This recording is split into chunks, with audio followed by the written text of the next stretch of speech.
hell, here I am with my unwatched video blog. It's easier than writing in a diary. And funner, kind of. It's too rambling, though. I can't focus. There's so much chaos in the world right now.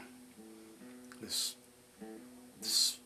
pandemic is a big, ugly monster that is affecting us in ways that we never thought of, I think. Maybe other people have, but not me. I mean, the toilet paper was one. And now my wife's sister is going to come to visit for the first time in years, but she's not going to come in because she's afraid. She's bringing us masks, all the way from Portland. Well, it's like a 60, 70 mile trip, and just to bring us masks and to visit, but she's not going to come in because she's afraid of me. And we haven't been anywhere. I went to the grocery store a week ago, and for 15 minutes, and then a week before that, I go like once a week or less. And that's it. I'm not sick. I haven't been anywhere to get sick, and everybody's been observing the social distancing thing, so I should be okay. No guarantees, of course, but that's the problem with this thing. Nobody's sure exactly how contagious it really is, and at what stage you are and what stage you aren't. So it's too many unknowns on this one. But yeah, it's the unemployment is one. Everybody wants to get back too fast. It's funny. I noticed some things. It's related, but it's not so dramatic. It just shows you how weird people are. For example, one lady, she was wearing a mask with a hole cut in it because she said it helped her breathe better. She can breathe with a hole in it. Then why wear it? Really, so the obvious is not obvious to everyone. Okay, and then the one that got me. Now, what is this guy thinking? I don't know where it was. I didn't catch that or forgot, whatever. And they showed a picture of him. He's wearing normal street clothes, but for a mask, he's wearing a KKK hood. And he thought that was appropriate, I suppose. No, I suppose if that's what you normally do in your neighborhood.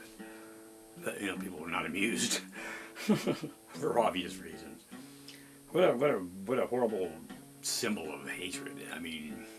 We're trying to move away from that for obvious reasons. There's no reason to hate somebody just because they're black. Hate them because they're a dick or, other good reasons, but not because, they're black. Or some other color. It's not a reason to hate somebody. You take people on a one-on-one basis. You don't worry about, if you don't like them, just, you don't like them.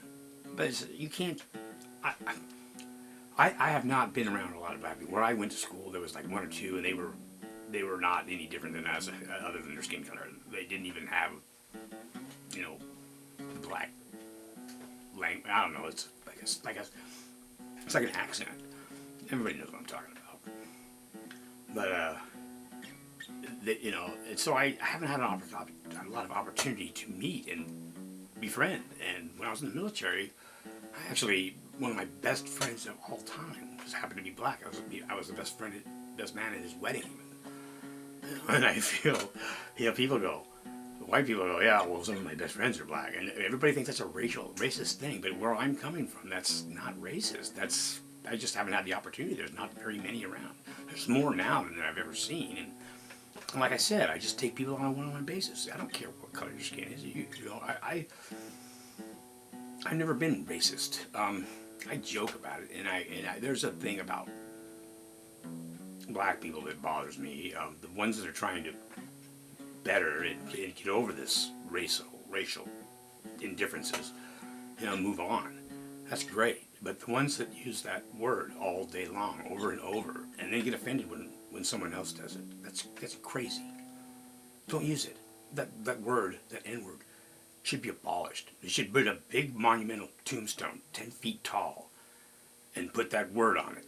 And that's the only time that word's ever to be used again. You can go look at it and remember it, but don't use it. And there's other people that feel that way, black included. That word should be abolished from the English language and never be used. And the way Because there's such hatred if I were to use it. And I understand that. And that's not a problem for me.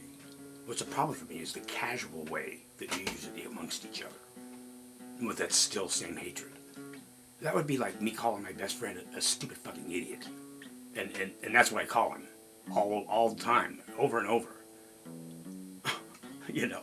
And that's not cool. He wouldn't like that. Nobody would. But I know it's not coming from a white person, it's probably the wrong thing to say. And I understand people might be upset about this if anybody watches it. But I feel that strongly that anybody who's a rational mind, even a black person, would agree that word should be stricken from the English language. And it should not be, at least not used in such a cavalier way. I mean, my neighbor was playing rap the other day, and I couldn't believe how many times that word occurred. I mean, it's like it's just frivolous. And yet, if I were to use it in public, people would gasp. Now, I don't know, maybe if I was singing along to a rap song and said it over and over, maybe people wouldn't mind. I don't know. I wondered about that. Probably depend on where you're at, right? Who you're hanging around with. Yeah, my black friend, I lost contact with him. His name is very common, so I can't even find him through Facebook or anything. It's just lost contact. But I did name my son after him, so that friendship did mean something to me. And it didn't matter that he was black.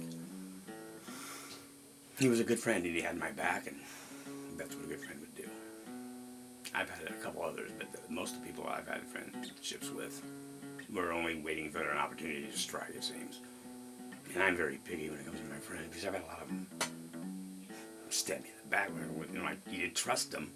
You know, you build trust with somebody, and then you get to a little higher level of trust, and that's when they take advantage. And there's so many people like that, I can't believe it. People you would not expect. Yeah, so that's it, man. Choose your friends carefully, because the ones you want are the ones you can trust with your children. You know, but make sure you can trust them with your children before you do. One of my good friends, he had a girlfriend who would get mad at him, accuse him of molesting her daughter, but yet he was in charge of babysitting her. And I told him, I go, man, don't worry about that. I mean, not worry about it, but don't make such a big deal about it. She's just getting your goat, because if she thought you were molesting her daughter, she wouldn't leave you alone with her, would she? Oh, no, you're right. You have to think of things logically, man. You have to think of things logically. There's not enough logic in this world. People, I think about everything way too much, but it helps me some too. It's just I worry about things that I have no control over. I worry about this virus. I worry about this country. This could be the shot that's going to kill us. I mean, they cavalierly say it's going to be a robust economy by this time next year, and I just don't think I believe that. Most guys will say whatever they want you to. They'll say whatever they think you want to hear that will get them elected. That's all they're concerned with, is getting votes, so they can remain in this position of power. They're totally unqualified. Don't they feel overwhelmed because they can't do their job right? You know, he's just on vacation, man. I mean, I gotta go. Goodbye.